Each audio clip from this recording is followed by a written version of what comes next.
Halo, selamat pagi pemirsa di Kota Medan, Riau, Palembang, dan daerah lain di Sumatera. Selama 30 menit ke depan kami akan mengabarkan informasi menarik dari wilayah Sumatera dan sekitarnya. Bersama saya Yohana Gabriela, inilah kabar Sumatera.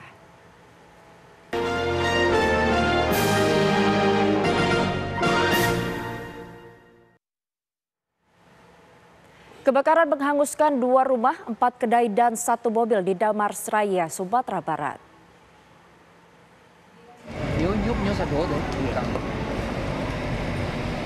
Dua rumah dan 4 peta kedai milik warga bernama Risman terbakar di Nagari Gunung Medan, Kecamatan Sitiung, Kabupaten Damarsraya, Sumatera Barat. Api dengan cepat menghanguskan seluruh bangunan dan 1 mobil. Diduga api berasal dari hubungan pendek arus listrik di salah satu kamar. Petugas mengerahkan 4 mobil pemadam dan 1 water cannon. Api dapat dipadamkan dalam waktu 3 jam. Terjadi kebakaran 6 peta rumah dengan beserta kedainya. Terus kita lihat kejadian kebakaran terlalu cepat karena dari pusat kebakaran dari ruang kamar anaknya yang berdekatan dengan penjualan nasinya. Tidak ada korban jiwa dalam kebakaran ini. Kerugian diperkirakan 1 miliar rupiah. Dari Damarsraya, Sumatera Barat, Beni Roska, Eko Uso, TV One mengabarkan.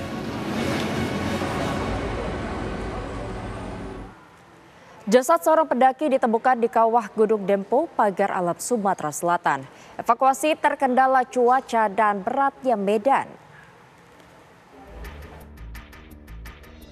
Mendapat laporan adanya korban yang jatuh ke kawah Gunung Dempo di Pagar Alam, Sumatera Selatan, petugas gabungan segera melakukan proses evakuasi.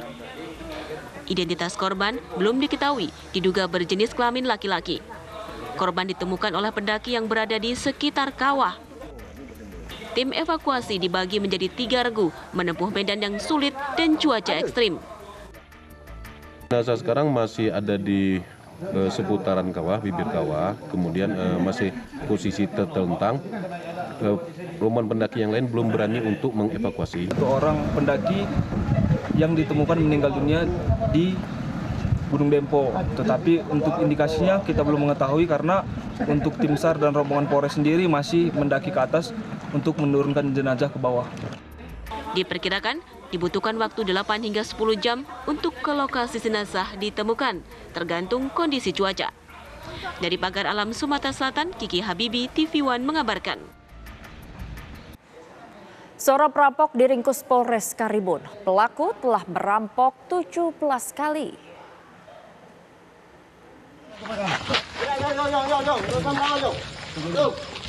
Ade alias Acil, usia 24 tahun, ditangkap tim Satreskrim Polres Karimun, Kepulauan Riau di tempat persembunyiannya. Sebelumnya, Ade sempat buron selama 2 pekan. Ia telah mencuri dengan kekerasan di 17 titik di wilayah Kabupaten Karimun. Saat proses penangkapan, Ade melawan sehingga polisi menembak kakinya. Dia telah beraksi bersama rekannya di 17 TKP di wilayah hukum Polres Karimun. Dari 17 TKP tersebut, barang-barang yang dicuri berupa uang, handphone, peralatan kapal, beras, minyak, dan lainnya. Pelaku kemudian menjalani pemeriksaan di Mapores Karimun. Untuk mempertanggungjawabkan perbuatannya, pelaku terancam hukuman 7 tahun penjara. Dari Karimun, Kepulauan Riau, Jupri, TV One mengabarkan.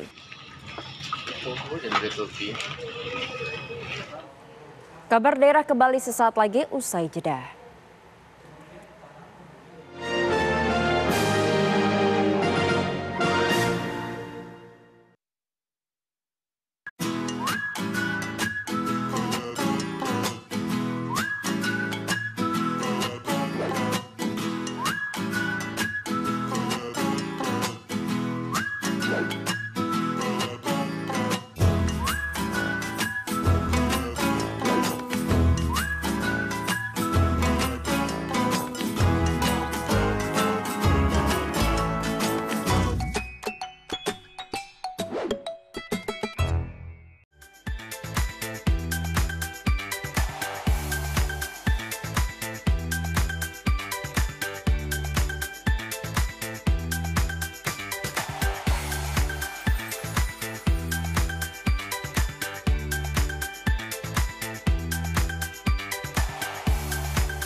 tv1news.com, portal web terintegrasi, aktual, cepat dan lengkap. Menyajikan berbagai informasi dengan inovasi digital terkini, berbagai kanal unggulan untuk Anda kunjungi. News, daerah, lifestyle, religi, dan kanal khusus G20. tv1news.com, aktual, cepat dan lengkap, layanan konten digital terbaik untuk Anda. Laga para petinju terbaik dunia disaksikan jutaan pasang mata.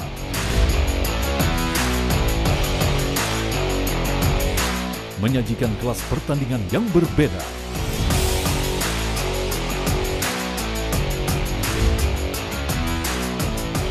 Saksikan Best World Boxing hanya di TV1.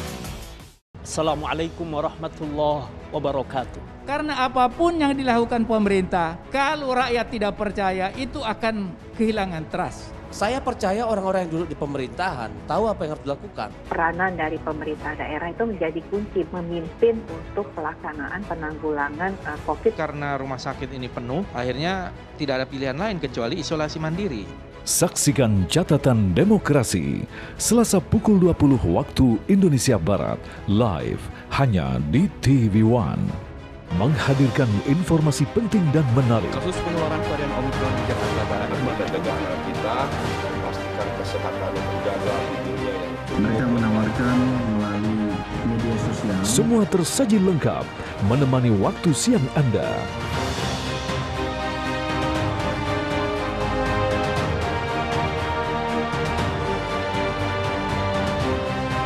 Saksikan Kabar Siang hanya di TV1.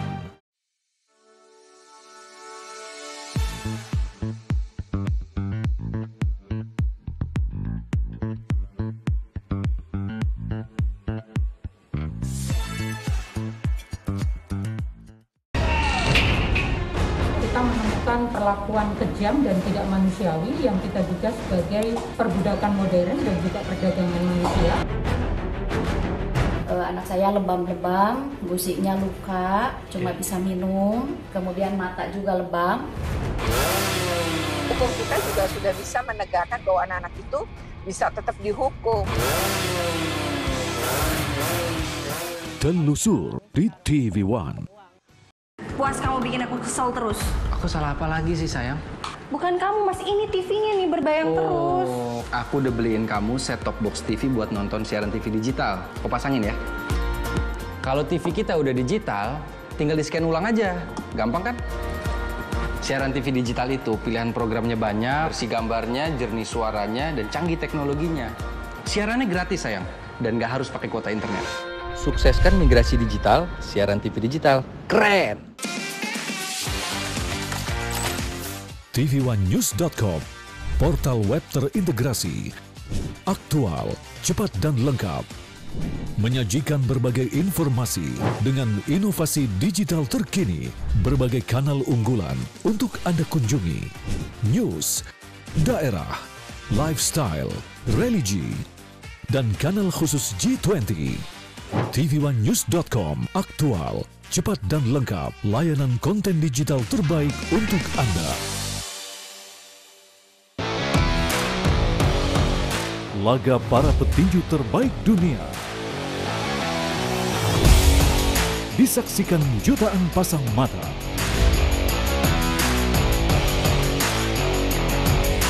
Menyajikan kelas pertandingan yang berbeda.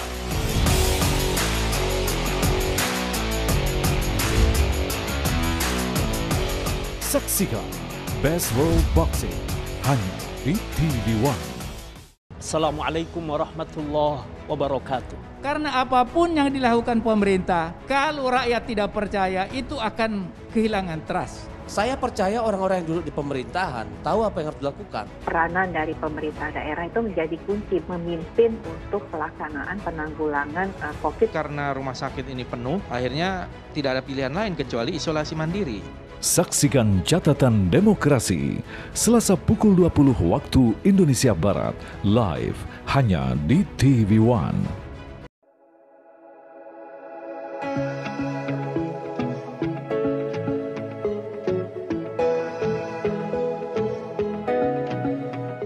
aktual, faktual, dan lengkap adalah landasan sebuah berita menghasilkan perspektif secara tepat. Dengan dukungan teknologi terkini, hadir untuk Anda tvOneNews.com sebagai platform terintegrasi antara broadcast newsroom dan media digital. Akses segera tvOneNews.com melalui website maupun smartphone Anda berbasis Android dan iOS. tvOneNews.com.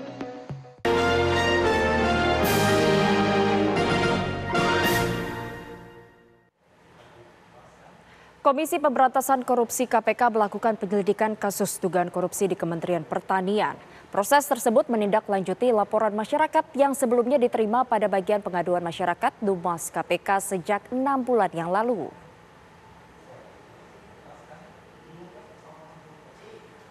Usai mendapatkan laporan dari masyarakat, Komisi Pemberantasan Korupsi melakukan penyelidikan atas dugaan korupsi di Kementerian Pertanian.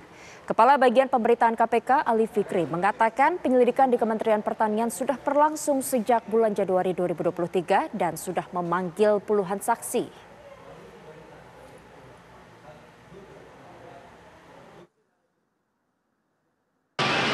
Permintaan keterangan penyelidikan terkait dengan dugaan adanya korupsi di Kementerian Pertanian. Saya perlu garis bawahi di Kementerian Pertanian, gitu ya, supaya tidak ada salah paham ataupun pahamnya salah. Karena kami membaca di pemberitaan ada pihak-pihak tertentu yang sengaja kemudian seolah-olah KPK mentargetkan seorang menteri, kan gitu ya, ataupun dikaitkan dengan politik.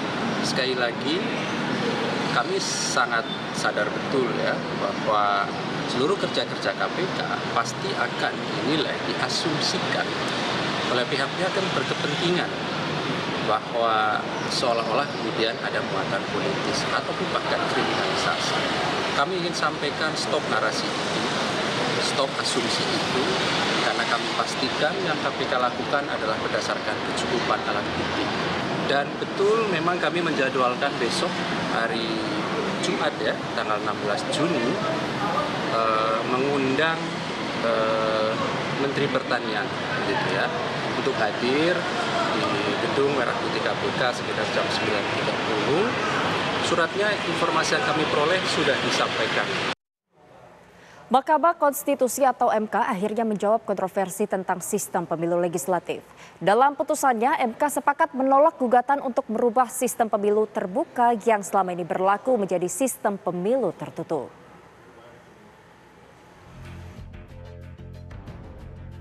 Kontroversi uji materi dan perubahan sistem pemilu legislatif antara sistem terbuka dan tertutup akhirnya terjawab.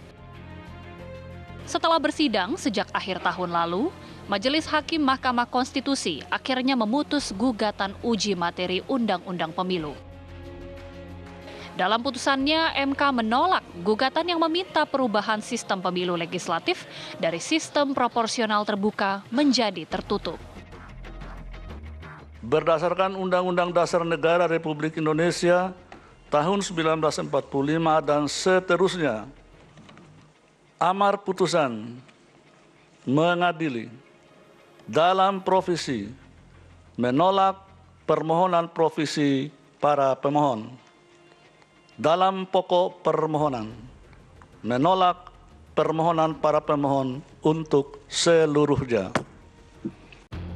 Pengamat hukum tata negara Profesor Juanda mengapresiasi putusan MK. Pasalnya, 7 dari 8 hakim konstitusi sepakat menolak gugatan.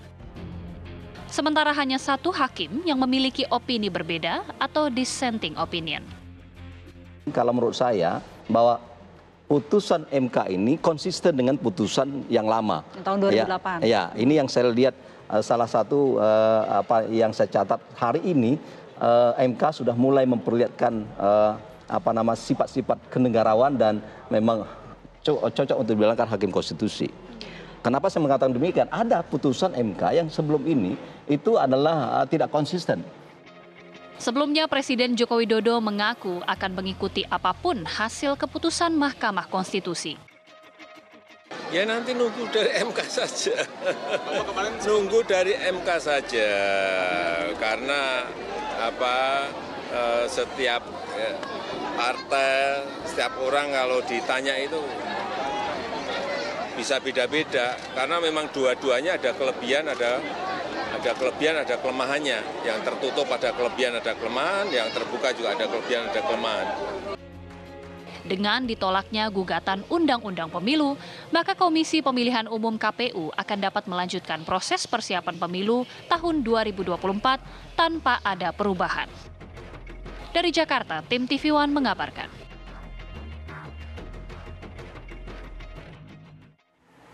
Menjelang pemilu 2024, sebanyak 52 juta data pemilih sementara dianggap aneh dan invalid. Temuan ini telah dilaporkan ke Komisi Pemilihan Umum KPU untuk diklarifikasi lebih lanjut.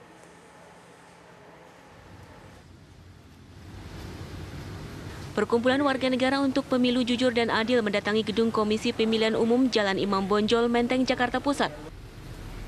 Kedatangan mereka untuk menyerahkan temuan data pemilih sementara yang dianggap aneh dan meminta KPU segera mengklarifikasi temuan mereka. Keanehan data tersebut diantaranya pemilih di bawah 10 tahun dan pemilih di atas 100 tahun. Untuk itu mereka meminta klarifikasi dari KPU terkait penemuan 52 juta data pemilih aneh. Ya. Bahwa kami menemukan kira-kira 52 juta data pemilih yang kami anggap sebagai data yang masih invalid. Invalid itu maksudnya gimana? Nah, invalid itu ada, kalau bahasa umumnya ada data-data yang aneh. Nah, misalnya aneh di dalamnya, misalnya ada data yang umurnya di bawah 10 tahun, ada yang di atas 100 tahun, dan sebagainya. Nah, nanti akan kita jelaskan di konferensi.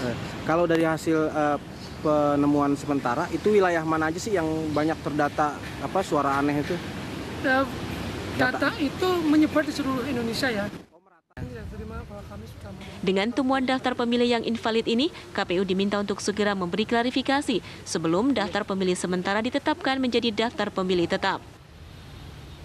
Dari Jakarta, Asben Benef TV One mengabarkan. Pengadilan Negeri Jakarta Selatan kembali menggelar sidang lanjutan kasus penganiayaan berat berencana dengan terdakwa Mario Dandi dan Shane Lucas. Sementara itu LPSK menetapkan terdakwa kasus penganiayaan Mario Dandi Satrio harus membayar restitusi atau ganti rugi kepada korban David Ozora sebesar 100 miliar rupiah.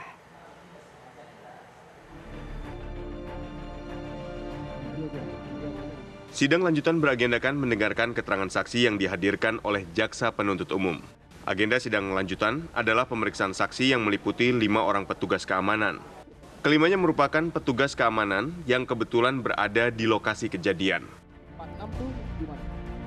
Sebelumnya Majelis Hakim telah melakukan pemeriksaan terhadap saksi-saksi utama pada sidang hari Selasa 13 Juni 2023 lalu.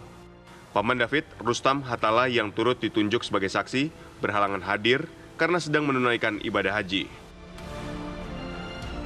Sementara itu, Lembaga Perlindungan Saksi dan Korban LPSK menetapkan terdakwa kasus penganiayaan Mario Dandi Satrio harus membayar restitusi atau ganti rugi kepada korban David Ozora sebesar 100 miliar rupiah.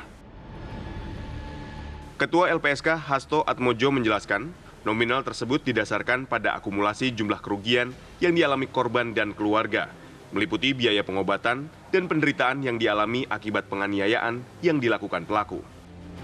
Ya, kita sudah melakukan penilaian, kita sedang koordinasi dengan kejaksaan.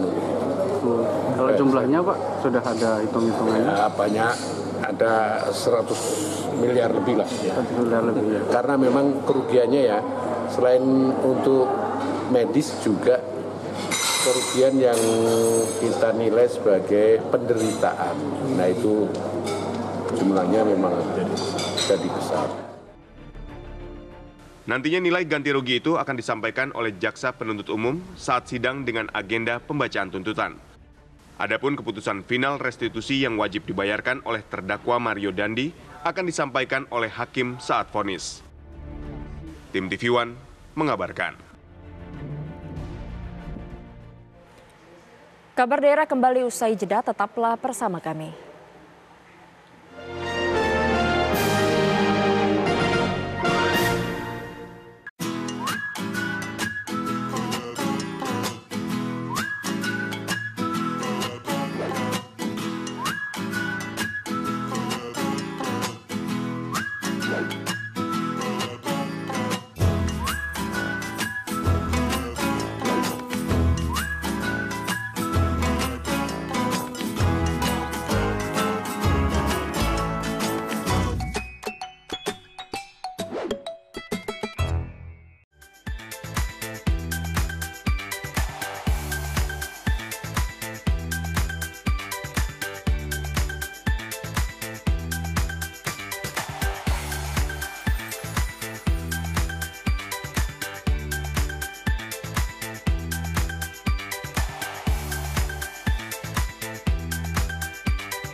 tv1news.com, portal web terintegrasi, aktual, cepat dan lengkap. Menyajikan berbagai informasi dengan inovasi digital terkini, berbagai kanal unggulan untuk Anda kunjungi. News, daerah, lifestyle, religi, dan kanal khusus G20. tv1news.com, aktual, cepat dan lengkap, layanan konten digital terbaik untuk Anda. Laga para petinju terbaik dunia disaksikan jutaan pasang mata.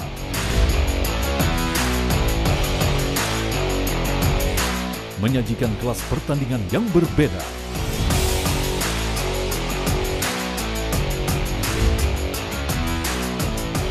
Saksikan Best World Boxing hanya di TV1. Assalamualaikum warahmatullahi wabarakatuh. Karena apapun yang dilakukan pemerintah, kalau rakyat tidak percaya, itu akan kehilangan trust. Saya percaya orang-orang yang duduk di pemerintahan tahu apa yang harus dilakukan. Peranan dari pemerintah daerah itu menjadi kunci memimpin untuk pelaksanaan penanggulangan COVID. Karena rumah sakit ini penuh, akhirnya tidak ada pilihan lain kecuali isolasi mandiri. Saksikan Catatan Demokrasi Selasa pukul 20 waktu Indonesia Barat, live hanya di TV1. tv1news.com, portal web terintegrasi, aktual, cepat dan lengkap. Menyajikan berbagai informasi dengan inovasi digital terkini, berbagai kanal unggulan untuk Anda kunjungi. News, daerah, lifestyle, religi, dan kanal khusus G20.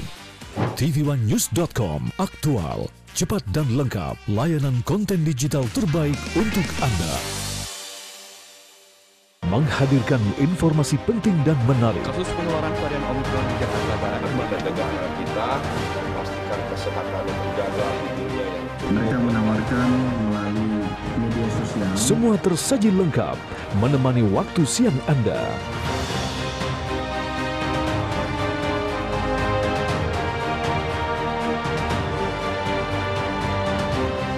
Saksikan Kabar Siang hanya di TV1. Kita menemukan perlakuan kejam dan tidak manusiawi yang kita duga sebagai perbudakan modern dan juga perdagangan manusia. Anak saya lebam-lebam, gusiknya luka, cuma bisa minum, kemudian mata juga lebam. Hukum kita juga sudah bisa menegakkan bahwa anak-anak itu bisa tetap dihukum. Telusur di TV1. Puas kamu bikin aku kesel terus. Aku salah apa lagi sih sayang? Bukan kamu mas, ini TV-nya nih berbayang terus. Aku udah beliin kamu set-top box TV buat nonton siaran TV digital. Kau pasangin ya. Kalau TV kita udah digital, tinggal di-scan ulang aja. Gampang kan? Siaran TV digital itu pilihan programnya banyak, bersih gambarnya, jernih suaranya, dan canggih teknologinya. Siarannya gratis sayang, dan nggak harus pakai kuota internet. Sukseskan migrasi digital, siaran TV digital. Keren! Laga para petinju terbaik dunia disaksikan jutaan pasang mata.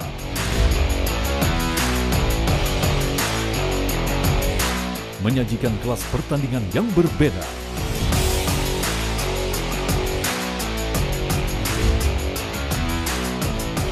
Saksikan Best World Boxing hanya di TV1.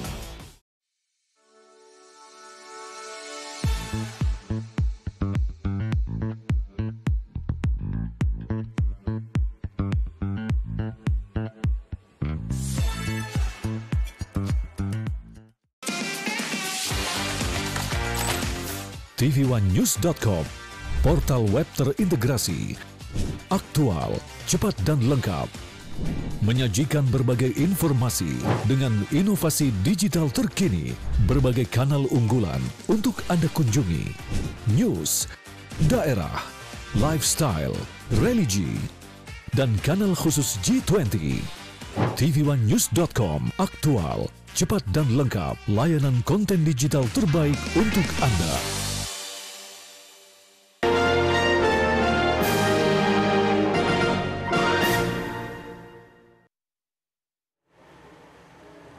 Puluhan warga Indragiri Hilir Riau saling beradu cepat dalam lomba mengupas kelapa dengan alat tradisional. Para peserta harus mampu mengupas 10 buah kelapa dalam waktu 3 menit. Seperti apa keseruannya? Simak kabarnya berikut ini.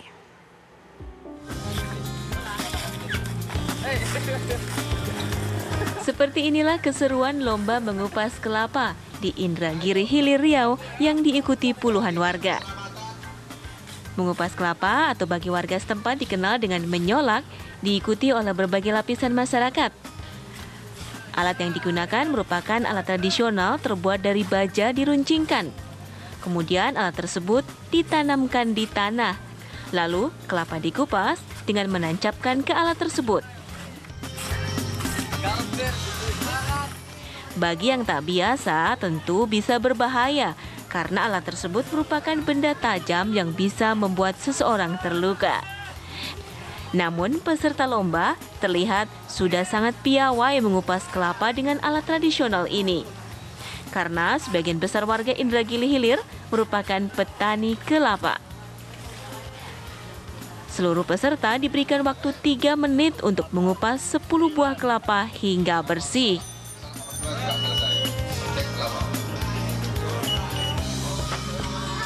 Ini kita siapkan 10 butir dalam waktu 3 menit. Nah, dalam waktu 3 menit apabila peserta sudah selesai, kemudian kita lihat panitia melihat kebersihan. Karena menyolaknya menyolak gundul atau bersih. Artinya bukan menyolak jambol. Nah, kedua, apabila peserta tercepat ternyata hasilnya tidak bersih, ini kita akan geser jualannya menjadi ke peserta urutan tercepat kedua yang lebih bersih. Sepanjang waktu 3 menit tidak terlampaui. Lomba menyolak kelapa ini merupakan rangkaian kegiatan Hari Pers Nasional yang dilakukan PWI Inhil.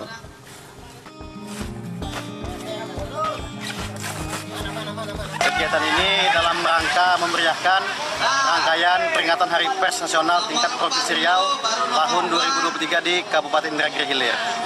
Sebagaimana kita ketahui, menyolak kelapa adalah bagian dari kehidupan masyarakat Indragiri Hilir, yang dimana hampir lebih 70% merupakan adalah petani kelapa.